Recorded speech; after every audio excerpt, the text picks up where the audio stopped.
Hey, can you folks online hear me? Hopefully.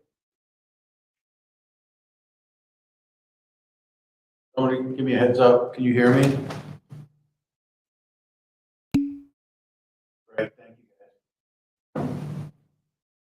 So, this is the lowest, this is the lowest class attendance of the semester, which is probably not good because the next 2 days, next 2 chapters, there'll be quite a few tests. You guys need to kind of pay attention. And I know what you guys are all thinking.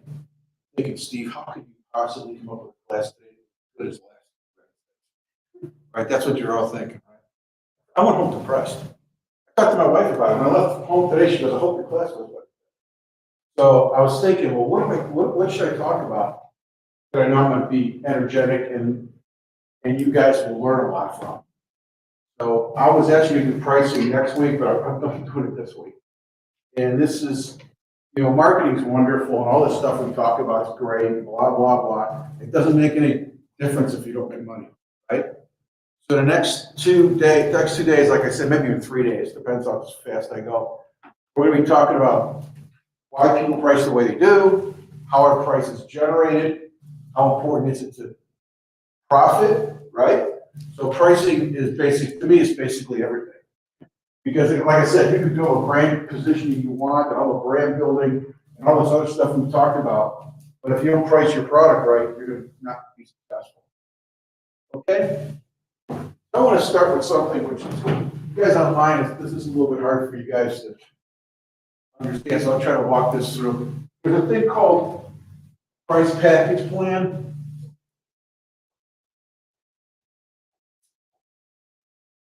A price package plan, margin mixing, names for it.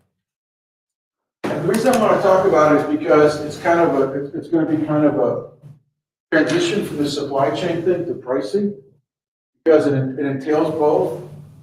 Last week, you guys, we talked about I think we probably didn't spend enough time. What was forecasting here last class?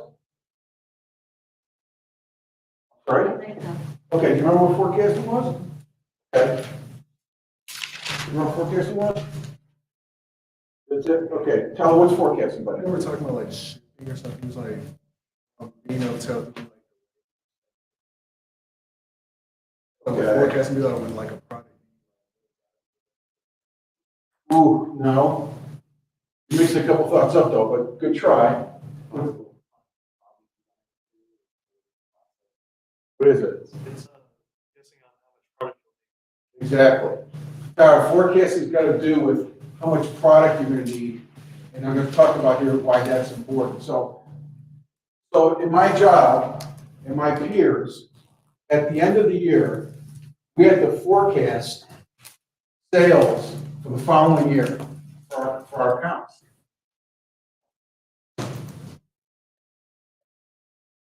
I'm going to mix up 2 subjects in one here, okay? So one is going to be this forecasting, but the more important one is this idea about margin mixing. It's kind of complicated, so if you don't follow me, for the next 2 weeks, the next 2 classes is going to talk about break-even analysis, system math, and fall. It gets a little complex, definitely a little more complicated than we talked about now. If you have any questions, let me know. So forecasting is, let's say it's now. We would start doing it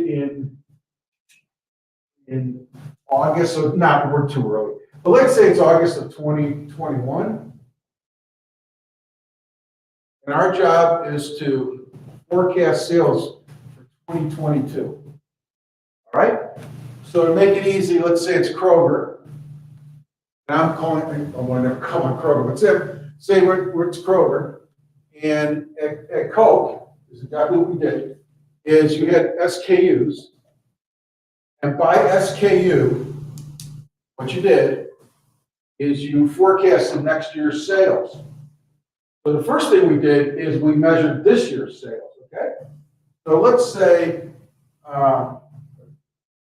this is 12-pack cans, this is 2-liter, this is 16-ounce, this is 24-ounce, This is 24 packs of cans, and this is 20 ounce. Okay, so 12 pack, 2 liters, 16 ounce, 24 ounce, 24 packs of cans, 20 ounce. Okay, and we would know for the year, this year, or last year, whatever, you know, sales. So the sales, say in 2020, say last year we would look at 2019, because you do this in 20.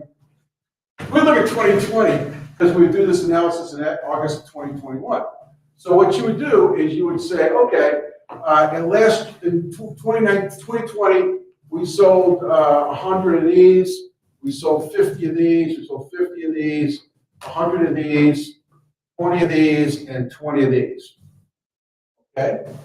So that would be 112 packs, 52 liters, and this would be thousands or hundreds of thousands, whatever, just to make it simple. 12 packs, 100, 2 liters, 50, 60 ounce, 50, 24 ounce, 100, 24 packs, 20, 20. These are cases.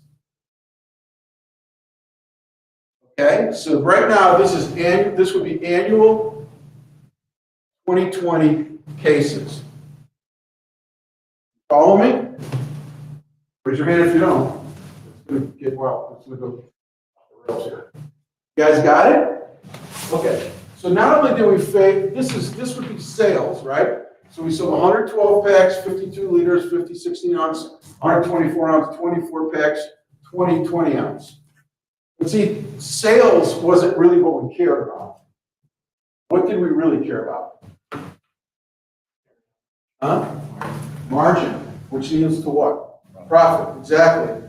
So the sales are one thing, but let's say on 12 packs, we made $1. On 2 liters, we made $2. On 16 ounce, we made $3.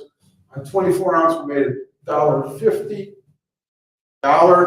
24 packs, we made $2. 20 ounce, we made $5.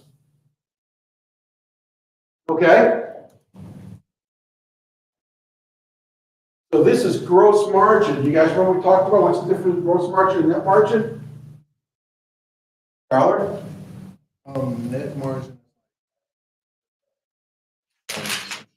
Exactly right. So gross margin, all it is the price of the product less what it costs to make. You guys got that? So it doesn't include G&A and all that other stuff. You guys good? Okay. So what that means is how much profit did I have in 2020 on 12-pack cans in total?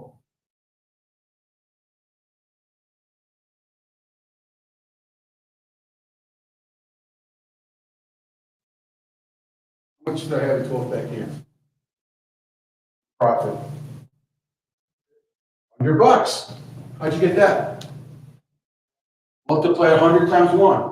You guys see that? How much did we get on 2 liters? Very good. 16 ounce. Okay, it's 50 times 3. What do you got? $150. You can't see it? You guys need to see this. Okay, 24 ounce obviously is 100. 20 times 250 is 500. 20 times 5 is 1,000. You guys see that? So for 2020, just making this up,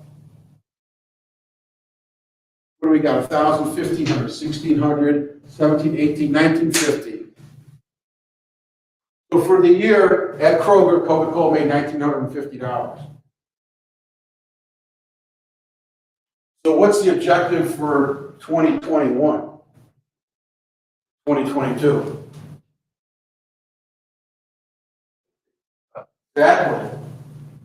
Exactly right.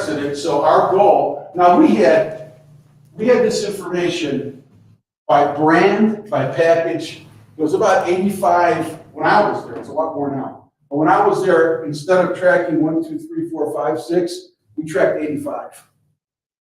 And it's exactly what we did right here. Okay? So now you know that you made $1,950. You have to develop a package plan, a price package plan. That does what? It's over $1,950. Right? So what are we gonna do? What would you do? So now we're forecasting for the following year. And we have to forecast sales that are gonna be more than $1,950 in profit. Of course. If we want to raise it $100 to $2,050, what could one of our goals be? No more, No more what? no more cases. What?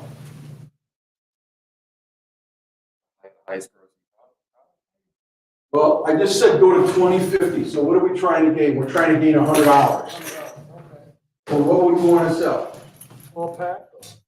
What do we want to do on 12 packs, buddy? What do we want to do? How many do we want to sell? Exactly. You already said? Double. Why is that? That's another $100. Exactly. You guys got that? So if I wanted to get 2050, I could double my 12 packs and sell 200. All right? And then I got obviously $100 more that's coming to 2050. Cool? What else could I do?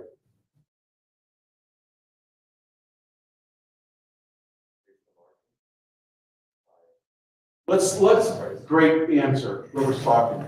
Great answer, but that's gonna make it really complicated. Let's pretend the pricing all stays the same, which it doesn't in real life, but let's say it does. What else can we do? What else can we do? Double the 2 liter. Exactly, double 2 liter, double 24 ounce. What can we do with 24 packs? Grow it how much? 5. You got the wrong thing going on. It's not growing at 5 times, it's growing at 20%. You're right though, you're thinking the right way. You guys understand that? So that's called margin mixing. And as a salesperson, you have to figure out, if my goal is to do 2050, the bosses tell you, okay, Steve, that's great, you did 1950 last year, you had to do 2050 this year. How the hell am I going to come up with $100? Right? Now, there's an art and a science to it.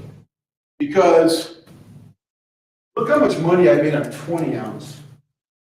I made over half of my money in one package.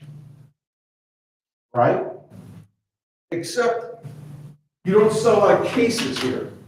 Where you sell a lot of cases, is in these other products. And selling sometimes makes a big difference because of cash flow, a market share, which we're going to talk about in the next 2 days, about market share. For instance, if just making this up, $1,000 on 20 ounce, I can say, hey, you know what? I'm going to grow my 20 ounce 10% and make my $100, which is good, except I lose my ass and Pepsi drilled me. We'd make our profit, but Pepsi would start promoting all these other products and kick my ass. So there's an art and there's a science to it, okay? So what you have to do when you make presentations to the bosses or whatever, you would say, okay, I need to get to 2050, this is what I'm going to do. Now,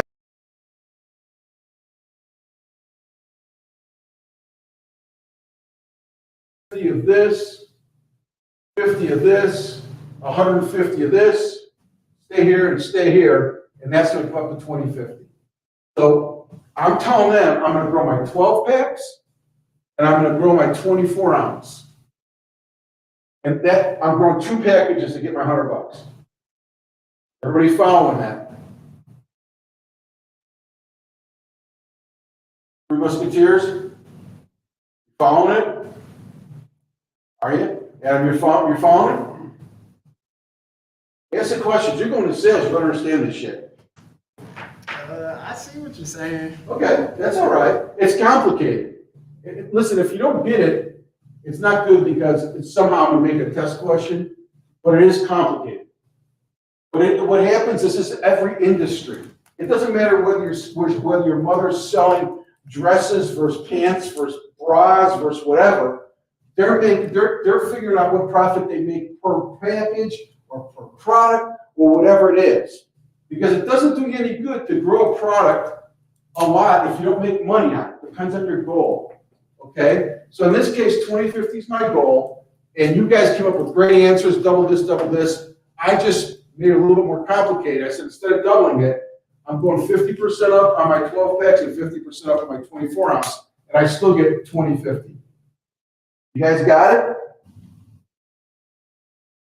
Got it? Okay. Jillian, you cool? Okay, yes? And you do that on different, you differentiate on different products, so another company doesn't just take advantage of you doing that on just Well, no, it could be. But what really, somebody said, let's double 12 packs. Well, you know how hard it is to double 12 packs? I mean, these numbers are, this would be like a million for it's not 100. You know how hard it is to double 12 packs? It's an unreasonable goal. You could do it. I mean, that was the right answer. But in practicality, to double it, actually to grow 50% is impractical. I'm just trying to make this simple. But you're right, it's got to do the competitive. But the most part is I'm trying to show you what might be realistic in terms of what's being actually done. You follow it though, right? Yeah, I follow. I was just. If you got a question? Any questions? Okay. So then you're presenting and you're saying, well, wait a minute. You're talking to you're presenting to whoever you're presenting. What do they know? What do they care? Or what do they want to know? They want to know, wait a minute, you're growing this 50%, you're growing this 50%. What are you going to do at Kroger to grow those sales? Right? So you got to come up with, let's say, 12 packs. Well, last year I didn't get the 4th of July ad. This year we're going to buy it. I didn't get displays as many as I got. We got to figure out how to grow your sales. Okay, so this is called price package. So what you do is it's a blend between forecasting sales and how much money you make. Every company does this. Well, I shouldn't say that. I mean, every company who's quasi-sophisticated does this because you've got to watch where you grow. You have to grow in the right spots. You just can't grow. You can't grow 10%. That doesn't mean shit. You have to figure out how much you want to grow profit and figure out where you can get it. Now, here's the thing with forecasting. So we do this whole rigmarole, which is, takes months or weeks, long time. And you come up with this plan, right? And let's just, for instance, say this is the plan. Well, what happens is, I'm growing my, let's say, 24 ounce 50%. Who cares about that? At Coke, who would care about me growing 24 ounces or 50%? Of what, Jake?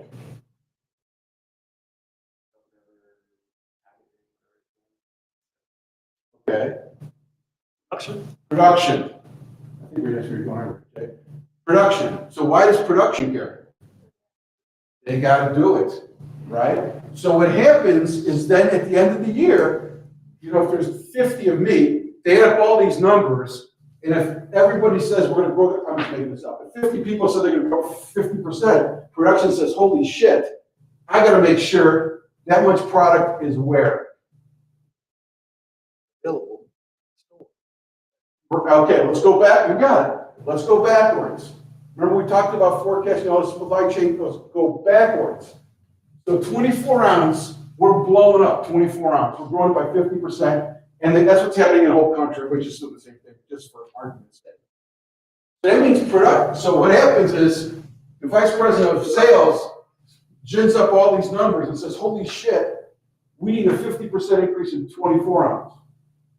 So he works with the production guy to make sure that you've got that inventory. Remember we talked about inventory last week, that you got that inventory in the warehouse in order to ship to the stores. Okay? Okay, now keep going. So you got a sales, you got a warehouse, you got manufacturing. So manufacturing says, wait a minute, we're at 50% in 24 ounce. I think when Jake was going, that means 50% more labels, 50% more bottles, 50% more syrup, 50% more of everything. So then these guys, manufacturing, they're saying, holy cow, I need 50%, let's just say labels. So they got to go to the label manufacturer. And they got to tell the dude, last year you did 100 labels, this year we need 150. And we need them, and we need them at this time, and they're looking around. So you can see labels, bottles, caps, syrup, all this stuff that goes into a goofy bottle of Coke. There's several things that go into that bottle. If any of them are not ready on time, what happens? Back to that critical path. If those labels aren't made on time for the manufacturing to make those bottles don't make it to the warehouse. If they don't make it to the warehouse, they don't make it to the store. And the customer gets pissed off. And the consumer will get pissed off.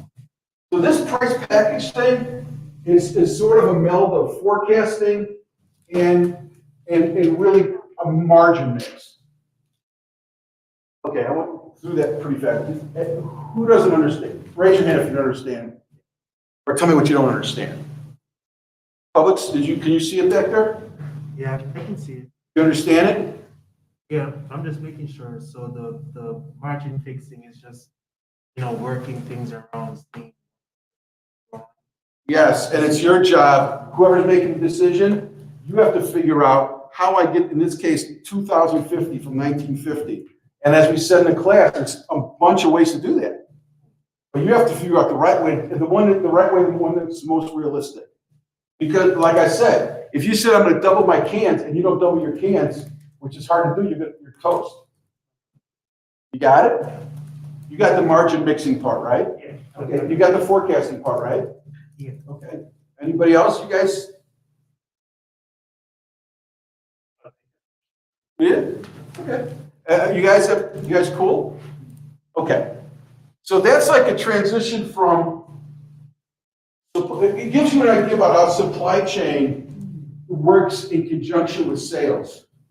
And I'll tell you, it wasn't a big deal until like the last 4 or 5 years I was there. You had better get these freaking numbers right. It wasn't a big deal. They didn't make a big deal out of it till like the last 4 or 5 years.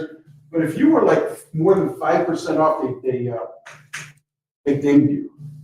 You have to be within 5%.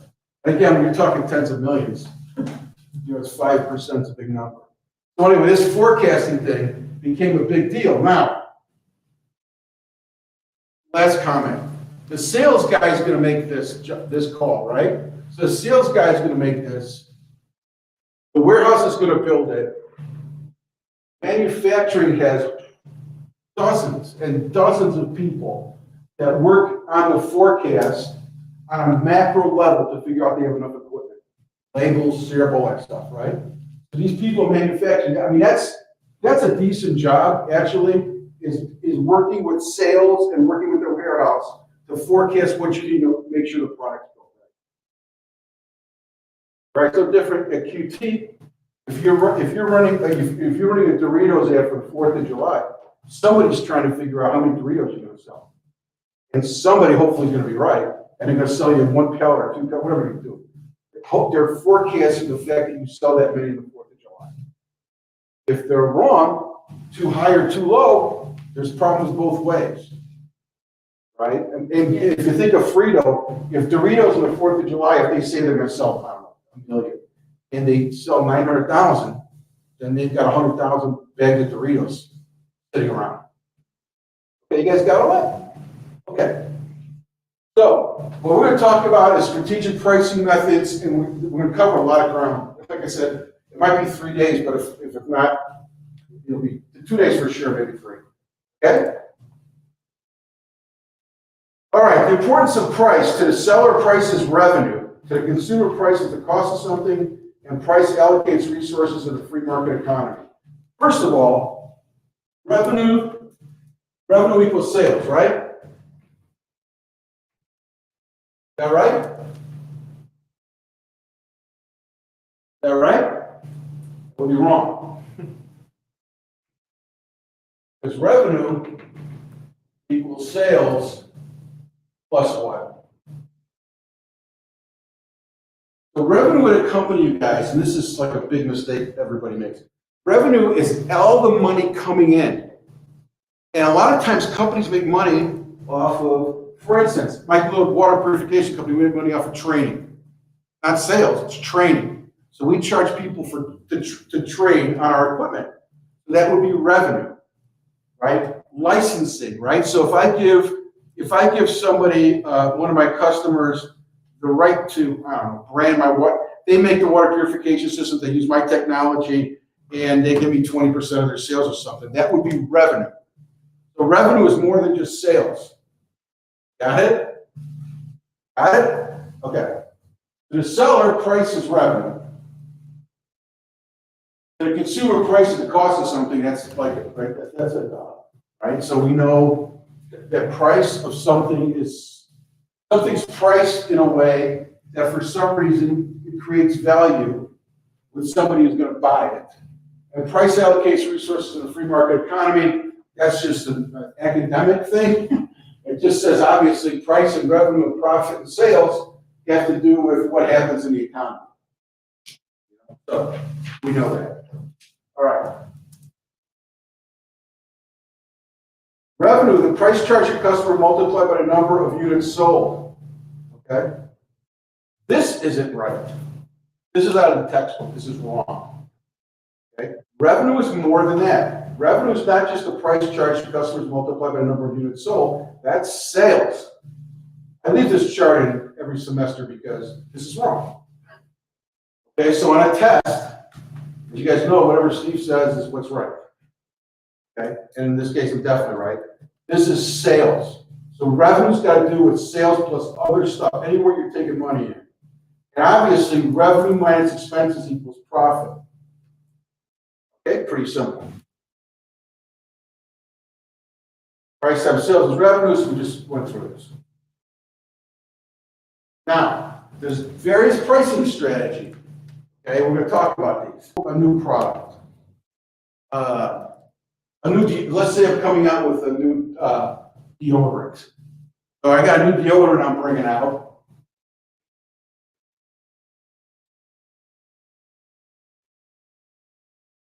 And what do I, so let's say I'm the manufacturer. So there's my pricing, and let's just say we're going directly to the retailers. Okay. So when we think about pricing strategies, there's two pricings. One is, what is the manufacturer going to sell that product to the retailer, and what is the retailer going to sell that product to the consumer? Pretty simple. So far, you guys got it? Okay. So there's three plus the best strategy, which is the Steve strategy. Okay. But the three the book talks about is cost-based pricing. What do you think that is, you guys? What is that? Okay, so give me an example. Clothing at like $2, and you can base the margin off that. So what would you sell it for? Say 4. That's right, he's right. So cost base is just what it says. You base your pricing on what something costs you. All right? There's a thing called keystoning, which your mother knows all about because clothing stores do this a lot. There's something called keystoning, which I don't understand at all. This is so pricing is interesting, you guys, because people are, actually, believe it or not, I think there's too many people really lazy about this. You as a student would think this is common sense, but in business, it's not common sense. And I'll give you an example. Keystoning in retail is pretty prevalent. And all that means is if I buy it for $2, I'm selling it for $4. So keystoning means I'm double the cost of the product. And I'm making, so let's say I go from 2 to 4. I'm buying it from the manufacturer for $2. I'm selling it to the consumer for $4. That's called keystone. All right, they double the cost. You guys got that? So that whole idea of pricing has got to do with what is the cost of my product? That's what I'm going to retail it for. Okay, then there's competition-based pricing. So let's talk about my deodorant. I'm making it for $2. I'm selling it to the retailer I'm making it and selling it to the retailer for $2. The retailer is selling it for $4. He's making it 100%. Okay, in this case. So you got a deodorant out there, it's $4. What does competition-based pricing mean? If I'm the manufacturer, who am I worried about? Right, very good. That's exactly right. So if I'm the manufacturer of deodorant, I'm worried about other deodorant manufacturers. So I'm selling for $2, right? What happens if the competitor sells it for $190? What do I have to do? You might have to dump the price, right? So you're basing your price on what the competition is, and you always want to base your price on competition. But so what happens if the competition's at, let's just say $1.50, and it costs me $1.60 to make the deodorant? I'm in trouble, right? I'm in trouble. If they can make the deodorant for some reason a lot cheaper than I can, I got to match their price, I'm in trouble. Okay, but right now, competition-based pricing got to do competition. What's value-based pricing? Exactly. That's right. So value-based pricing means you're pricing it basically to give the biggest bang to your buck, meaning that you want to make sure that the value a product provides, like that deodorant, whatever the value is, the more value it provides, the more you can charge. It's about building a brand. And usually value-based pricing usually means less, but not always. It's just about what you base your price based on the value of the product. You don't base it on the cost. You don't base it on the competition. So the book says those are 3 pricing strategies. You guys got that? Then there's the 4th, which I humbly say is the best of all. What would you do if you were selling a deodorant? What price would you put it at? What's that? It depends on what? Okay. What else though?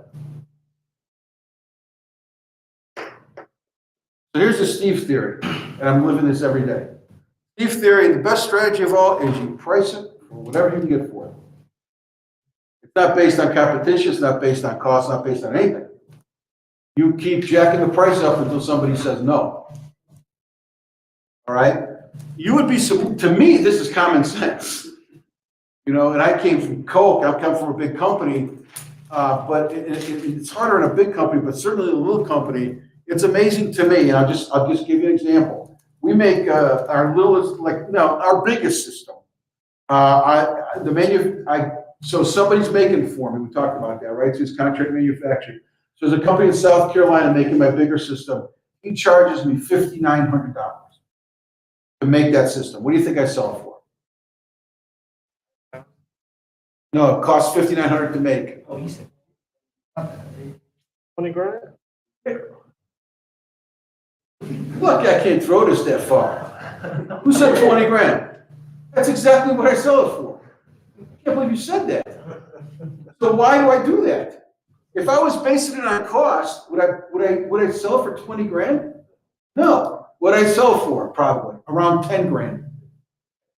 So am I based on, what about competition? If I'm selling it for 20 grand, what's that tell you about my competition? Exactly. I have very limited competition. I'm in a niche of a niche. You guys, we're talking about niche marketing here, right? Yeah. So I'm in a niche of a niche of a niche of a niche. I'm like really niche. So I have very, very, very limited competition. So the problem is I keep on raising, not the problem, the good news, is I keep on raising the price until who says uncle? Customer. So the Steve strategy is you sell this shit for as high as you can get until somebody cries uncle. You guys heard that phrase, you know, cry uncle, you know what that means? Is that too old of a phrase? Crying uncle means no more, stop, right? So in my case with my water purification systems, I can do that. Got it? This Twitter scrape I told you guys about with the athletes. We'll go to one customer and charge him $99. We'll go to somebody else and charge him $500 for the same thing. Why is that? One's got a ton of money and they're used to spending money, and we can get $500. I go someplace else, especially like a professional. You guys know about, for those who follow professional sports, the revenues went down this year because of coronavirus. So money, believe it or not, even though these teams are worth $3, $4, $5 billion, believe it or not, they run like grandmas. It's been a very humbling experience to me to see how bad professional sports teams run compared to businesses. It'd blow your mind. Okay? So with coronavirus, even though these guys are worth 3 to 4 billion, they're worried about spending 10 grand on something. All right? So I have to lower my price. If I go to somebody else, which I don't want to tell you, and they've got money and their business is good and they see greater value out of my product. That's the other thing. When we talked about the value-based pricing, if one customer sees, holy shit, this is the most awesome thing in the world, and this customer says, that's a good product. Where am I going to get the most?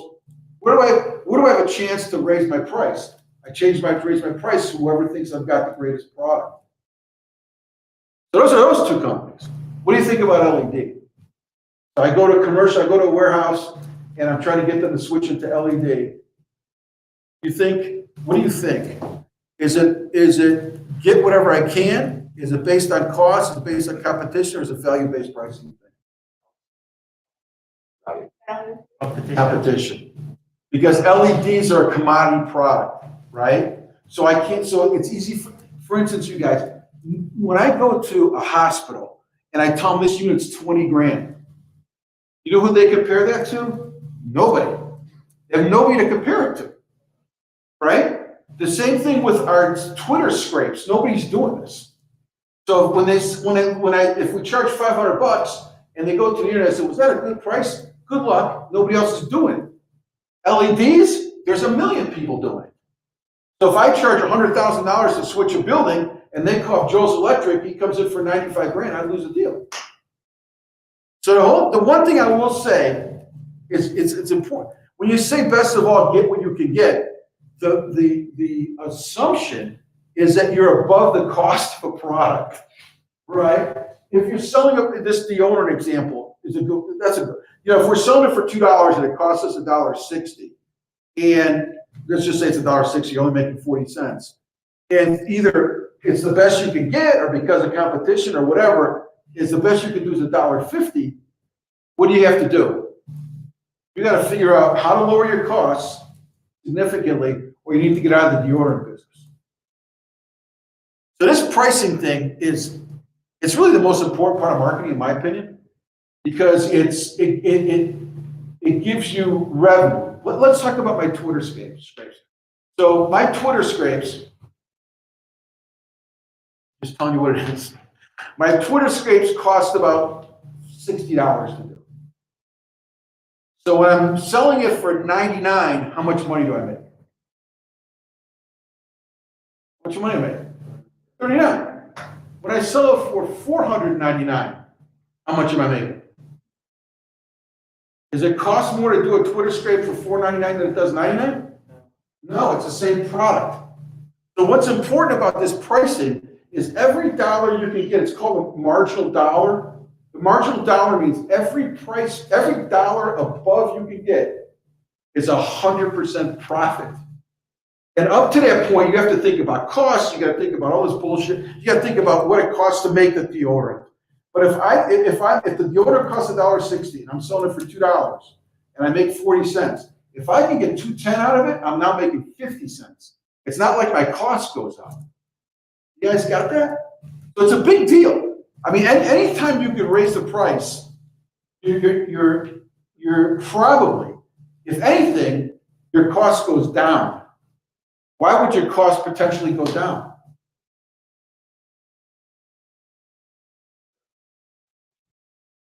No, because if you make more, what do you, let's see that.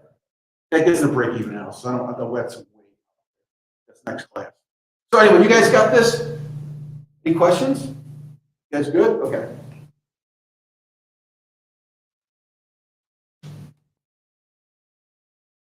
Love that. You know what the hardest part of this chart was? Figuring out how to put that on there. I did it all by myself. It was awesome. You never realize how great secretaries are until you start doing stuff that missing a secretary. So cost-based pricing methods start with cost. All costs are calculated on a per unit basis. Assumed costs don't vary for different levels of production, but we're going to talk about that. And we're going to spend quite a bit of time on shipping here in a second. We talked a little bit about last class. The shipping. There's a million ways to charge for shipping. And it's in some products, like bricks. Bricks. What do you think bricks are mostly made? Why is that? Exactly. You can't take a brick from China because it weighs so much, right? So you got to make it here. That's the stuff we're thinking about. If something weighs a little, not much, masks, where are these masks all made? China. Why is that?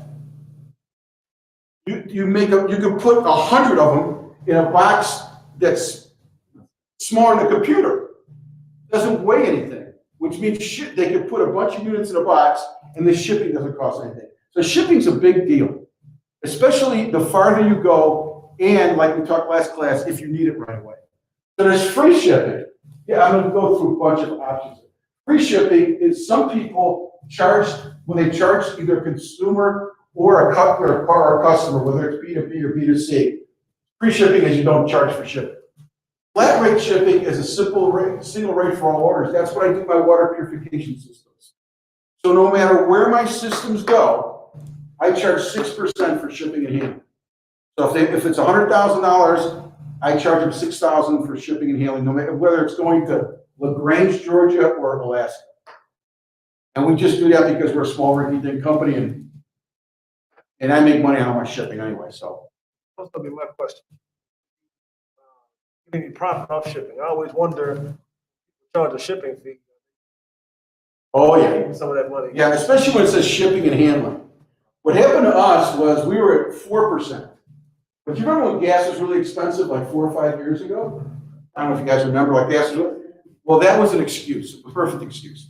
You tell your customers, oh, gas is so much expensive, I'm raising my price to 6%, nobody bitches. But what happens when the price of gas goes down? I'm still at 6%. You know, so the shipping, we make money on our shipping, and we use flat rate. It's not the best thing to do, don't get me wrong. As a bigger, sophisticated company, it's the best thing to do. But I do 6% because I'm absolutely positive it never costs me 6%. Never, never. If it's over 3%, it's like a miracle. So I'm making usually 4% I make on all of that. So if it's $100,000, I charge 6, 4,000 usually profit. Price-based shipping, the shipping price is based on the total price of the item being purchased. So that happens with like bulk orders. So a lot of, like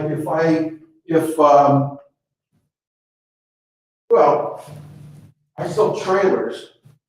I sell these trailers full of the water purification. The trailers got a bunch of stuff in it. Bunch of stuff in it, and they're pretty expensive.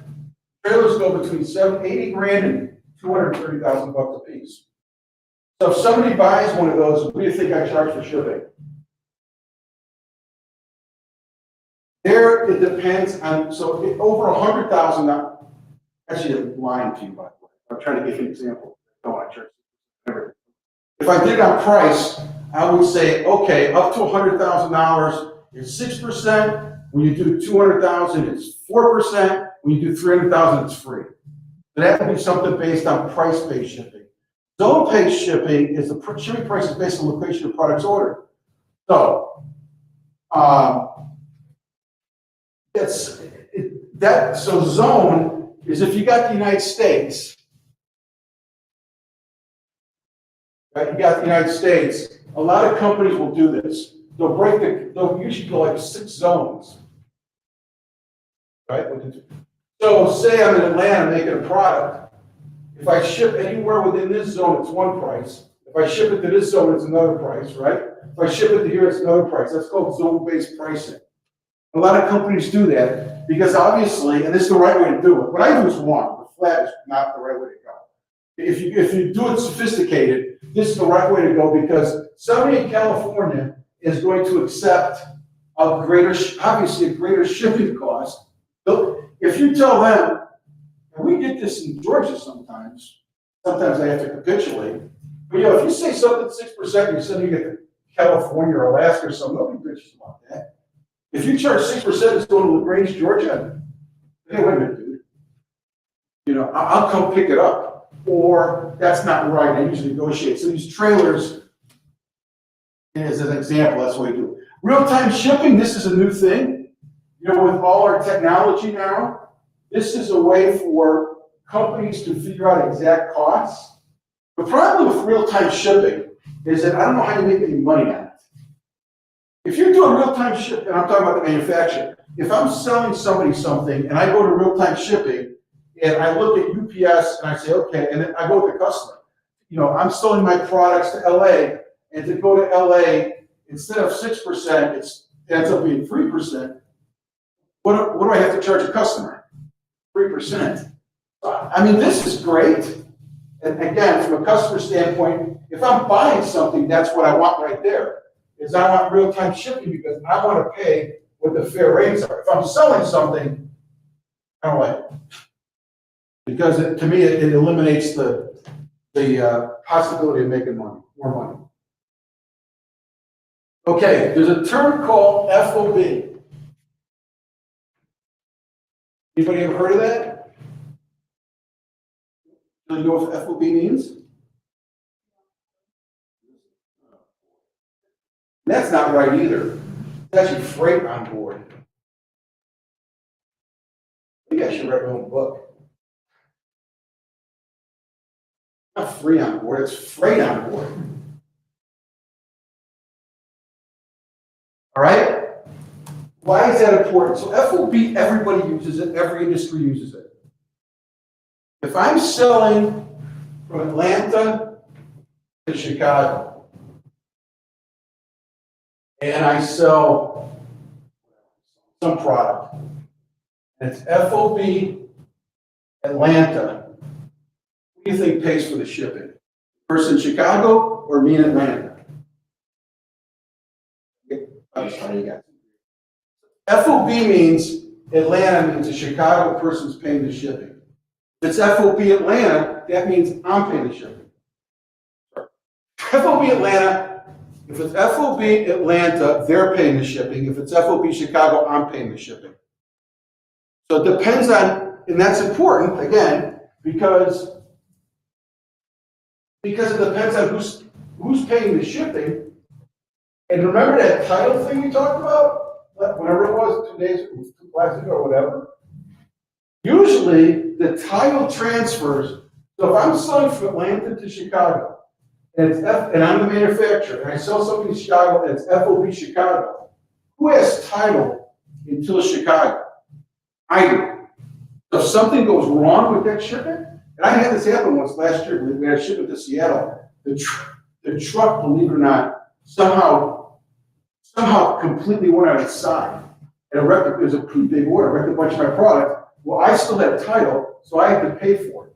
If the customer, if it would have been FOB Atlanta, then the customer would have had to pay for it. So it's not free on board, it's freight on board. Okay, so I just explained it to you. So freight on board, well, I'm getting some blank looks in the back. Atlanta to Chicago, if I'm in Atlanta and I'm making water systems, I sell to somebody in Chicago, get my 6% now, right? If it's freight on board, FOB Atlanta, that means Chicago's paying it. If it's FOB Chicago, wait a minute, it's the opposite, that's the way I remember it. If it's FOB Atlanta, it's Chicago, if it's FOB Chicago, it's Atlanta. So whoever has, so it's like FOB Atlanta, Atlanta doesn't have title until it gets there. If it's FOB Atlanta, that means the person who's buying it is paying the shipping. And once it leaves Atlanta, it's the responsibility of the people in Chicago. Yeah. It'd be bad to call it like fee on buyer. As like a DM buyer? like whoever's buying.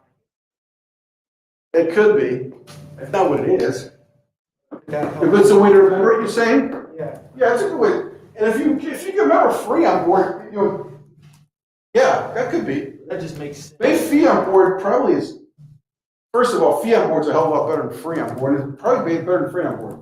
But it is freight on board. But it's a way to remember, FOB. Every industry, Adam, every industry does this. Like when you're buying golf clubs, when your club's buying golf clubs, it's always, hey, it's an FOB. Like if you're buying Mizumo's, where do they make that clubs? Who knows? Yeah, where do they make them? No, they make them here in Georgia. Yeah, they do. Unless you talking about mirrors or what you said Mizuno's? Zuno's. Oh, yeah, I think they make them like, Covington somewhere, okay. So it's if I'm PGA Superstore and I'm in Roswell, if it's FOB Covington, right? That means me, PGA Superstore, I'm paying for shipping from Covington there. yeah, because you buy. Exactly, but if I make a deal out with Mizuno, say, no, that's not gonna be it. It's gonna be FOB Atlanta, or Roswell in this case. That means Mizuno pays the shipping to get the clubs from their manufacturing to the store. You guys got that? Good way to remember it's the opposite, right? If you got a buyer and seller, if it's FOB, whatever it is, it's the opposite pays the shipping. That's a good way to remember it. Okay? Then you got uniform delivered pricing. The seller pays freight, freight charges the bills the purchaser on identical flat fees. That's kind of what that's sort of like the flat thing we talked about before. So when we talked about freight absorption pricing hardly ever happens. The freight absorption pricing basically is just split the cost of shipping. I've actually never seen it. I've never seen it. I'm sure it's out there, but it ain't gonna be on a test, I can tell you that. And basis point pricing is that's kind of interesting. So basis point pricing, which doesn't make any sense to me, but it's interesting, is say I'm in Atlanta and I go to the center of the country, which is St. Louis, and I base all my shipping costs out of St. Louis, which I don't know why anybody would do that. I think the only reason they do that is because it makes customers feel better, but it doesn't make any sense to me. So there's a bunch of shipping things, and how you work shipping depends a lot on how much the profit of the product is. Okay? That's shipping. Any questions on that? Any questions, guys? Okay.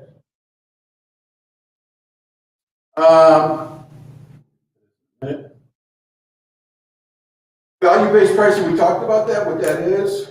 So let's talk about EDLP and high-low. And I would talk about it let's talk about it from a retail standpoint. So EDLP and high-low pricing, in this case, in my example, I mean, it's anywhere, but in my case, this is retailers, let's go retailers in Atlanta. Okay, so let's go gross. Kroger, Aldi, Safeway, Walmart, Costco. So everyday low pricing, EDLP is exactly what it says. That means every day, pretty much the pricing stays the same. High-low pricing is when prices fluctuate on any given time in the store. So when somebody runs a big sale, if somebody runs a big sale, they are not EDLP. If somebody runs a big sale, they're high-low. All right? And this is, again, like super important. So what's Kroger? Hello. Very good, you guys. What's Aldi? Very good. What's Safeway? Well, what's Safeway? I meant Publix. What's Publix? What's Walmart? Oh! That was a trick. What's Costco? No. Everyday low price. Listen, Walmart's kind of a weird one. Walmart does like, who shops at Walmart? Who shops at Walmart? What do they call it when they do the discounts in the store? Rollbacks, very good. What's a rollback? Drop the price. Drop the price, and is it advertised? Is it advertised? Yeah, on Sometimes it's advertised, sometimes it's not. Why would Walmart lower the price of a product and not advertise it? What? Losing money, so what are they trying to do? Trying to get rid of it. Very good. Why else would they lower the price? traffic. Drive traffic, exactly right. That's right, driving traffic. Well, Kind of. If they, I think it drive more traffic if they run an ad or don't run an ad. Run an ad, right? An ad causes traffic. So kind of what you said, but you're getting close. What image is Walmart trying to portray? Low cost, right? So when you go in there, you see, so you're not gonna see this at QT. But at Walmart, when you do rollbacks, they're trying to communicate to the consumer, holy shit, that stuff is really cheap. They're talking to the people already in the store. And what they've done is they've cut deals with the manufacturers, right? So like if Coke in Walmart, and Kraft doesn't make it. If there's a rollback on Kraft macaroni and cheese, Kraft's paying for most of it, right? So they dump the price, but Kraft's paying for it, but it doesn't make the ad. So Walmart is sort of like a mix of both. To me, Walmart's like a hybrid. Okay, who cares? Who cares? Let's go to Costco. Does anybody know theoretically what Costco's markup is? Have you ever heard that? Theoretically. 8%. So theoretically, on everything they sell you, they're making 8%. Here's a little tidbit. How much money do you think Costco makes from the stores at the end of the day? End of the year, how much profit does each store give Costco? Nothing. Nothing. So where's Costco make their money? Memberships. You guys ever want to do a funky thing? Look up how many Costco memberships there are and multiply it by the cost of a membership and see how many zeros you are on your calculator. Is it the same? I don't know. I don't know. I'm not familiar with Sam's Club. I would guess it probably is. But Costco, their guiding principles, everything's supposed to be an 8% margin. And they make their money off of the membership. Okay, cool. Well, let's go to Kroger. So let's pick an item, like macaroni and cheese. So how much is Kraft macaroni and cheese? $1.50. Okay, so let's say it's $1.49. So let's say, just to make it simple, let's say Costco buys Kraft macaroni and cheese for 92 cents. What are they selling it for? Exactly. Let's say it's $1. Okay. Now Kraft macaroni and cheese goes to Kroger. What are they buying it for? 92 cents. What are they selling it for? $1.50. Until they do what? Have a sale. That's exactly right. But what happens when they have a sale? Price. Drop the price, give you to what? No. $1. Very good. But let's say worse than that. Let's say it goes to 92 cents. So are they making any money? No. So they're not making any money. Then the sale goes over, and the price goes back up to $1.49. They're making whatever, 57 cents or whatever it is, right? So that's high-low. This is really hard to manage. Right? Somebody like Costco, when they try to get 8% on everything, and that's it, that takes all the guesswork, it takes all the angst out. Somebody at Kroger, whoever's the Kroger buyer buying macaroni and cheese, he's got to figure out, if I lower my price to 92, it gets back to the thing I put on the board. If I lower my price to 92 cents and I don't make any money, that might be okay, depending on what my goal is for the year, right? Because they may be doing the 92 cents of Kraft, Kroger might be doing 92 cents of Kraft macaroni and cheese at a break even, which we'll talk about in a minute, in order to get people in the store, in order to generate cash, whatever the case is. So everyday low pricing is a lot easier to manage than high-low. This is a lot of headaches, but that's how most stores are.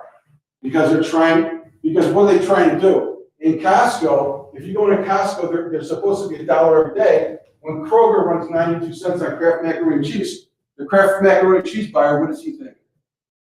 Wow, Kroger's cheap, right? But they're only cheap once a quarter, right? They're in Costco will be $1 almost the whole time.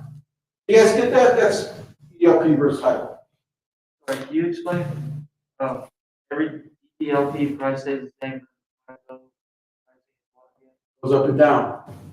If there's a sale on a product, a retailer puts a sale on a product, they're a high-low retailer. And Walmart's really the only one I can think of that's sort of a little bit of both.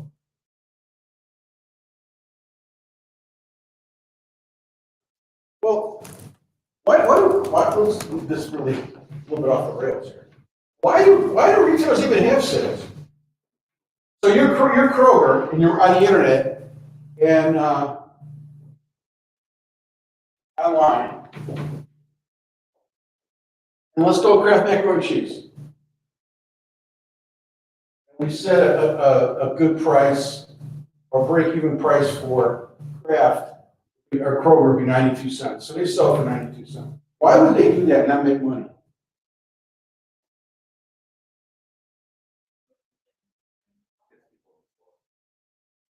There's your traffic. You know what use traffic before? So traffic means you're trying to get people in the store. And that's the right way to say it, Logan. So when you run the price down and you're trying to create traffic, it means you're trying to put that price down low so more people come to your store. So that's one. So you break even because you're trying to create traffic. You guys got the idea of traffic? It's kind of a funky term. You got that? Okay. Why else would they go not make any money? Great, right? So it could be an introductory product, and what are they trying to get? People to try it. Exactly right. That's another reason. Why else would they run break even? Very good. Well, not expired. How about close to expired, right? So it could be, somebody said this before, it could be close to expired, they're trying to get rid of it. That could be, that's good. What else? What did I talk about briefly? Guys, I don't know if you remember. So Coke, so you think the margins on Coke are small or big? And this is soft drinks, forget soft drinks total. Margins small or big? Small. So when I say margins, I'm talking about Kroger selling Coke or Pepsi or anything else, soft drinks. They don't make a lot of money on the individual unit. How do they make their money? Exactly. You know, we talking millions. For most people, we're talking dozens. Okay, so it's just an industry thing. So they're selling, what they're doing is they're selling a lot at a very little bit.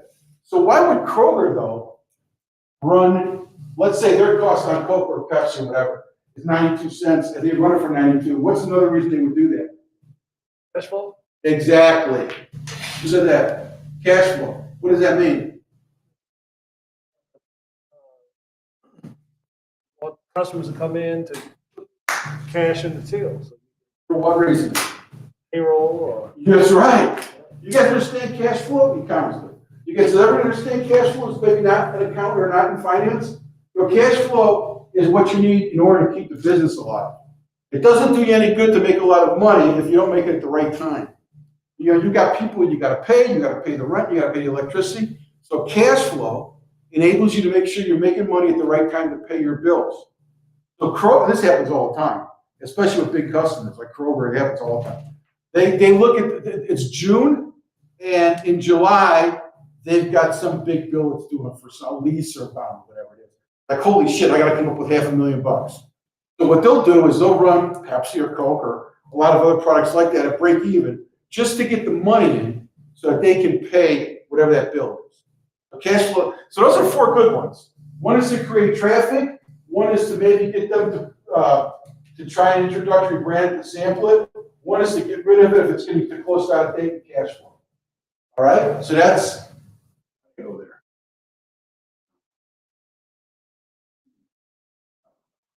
Okay. Let me see if I can do one more slide. You guys okay? Any questions so far? Okay. EDLP versus high-low pricing, create value in different ways. EDLP saves the search cost of finding lowest overall prices. This is interesting. So when you shop at Costco, are people looking at the Costco ad? You know why? There is no Costco ad. So consumers don't have to, when they go into the store, they know Costco. In that particular minute, Kroger might be selling something cheaper than Costco. But they know if they go into Costco 365 days a year, overall, they're gonna have a cheaper price. Might not be that day. So people who are shoppers like my wife, or anybody who's a shopper, they're gonna buy stuff at Costco unless they find something cheaper at Kroger. And then they're gonna buy that product there at Kroger. So EDLP saves the search, so consumers don't have to search for cost because they know what the price is gonna be. And this is interesting, this is also my wife. Like this shirt is like a V. I just went through this before. I put this shirt on, my wife buys all my clothes. So this is a V thing. I don't like V things because you can't see it, but I have a cross, and I have a cross that I put them in. I have a cross, and I've got a pendulum, a little pendant. The pendant is when I was born, so it's 65 years old. I still have it, and the cross is for my first communion when I was 12. I still have that. The problem though is I'm so Italian. So, you know, if I wear it in front, I look like a mafia hitman. So my t-shirts are like what you've got, Jake. What you guys got, they're all round. So she bought this, and I like this shirt. And it's just, honest to God, this is right before I came here. It's the first time I'm wearing it. I was going to, hey, Jeannie, honey, you got to take this back. I mean, because I don't like, this is very rare for me to wear a cross on the back. It's a big deal. So anyway, I got it back. So I'm looking at it, and I cut the things off. I cut the tags off. So I went in the garbage and got the tags, $6. She paid $6 for this. So am I going to tell my wife to return something for $6? No. So this idea of high-low, this is my wife right here. High-low provides the thrill to chase the lowest price. She loves to shop. And maybe there's people here who like to shop. It's entertaining, it's a challenge, and it's something that's in your DNA. So you don't necessarily get that thrill at Costco. At Costco, you know, it's more secure. At Costco, you know what the price is, you know what you're going to get, but there's not the thrill of finding something at half price, or the price, or whatever. So anyway, EDLP does that. EDLP does not do that. High-low does that. With this subject? We are. Oh, that's all. Okay, any questions on what we talked about today? You guys got that? Did you guys follow that? 90% of it at least? You guys good? Okay, any questions about what we talked about today at all? Okay, we'll see you.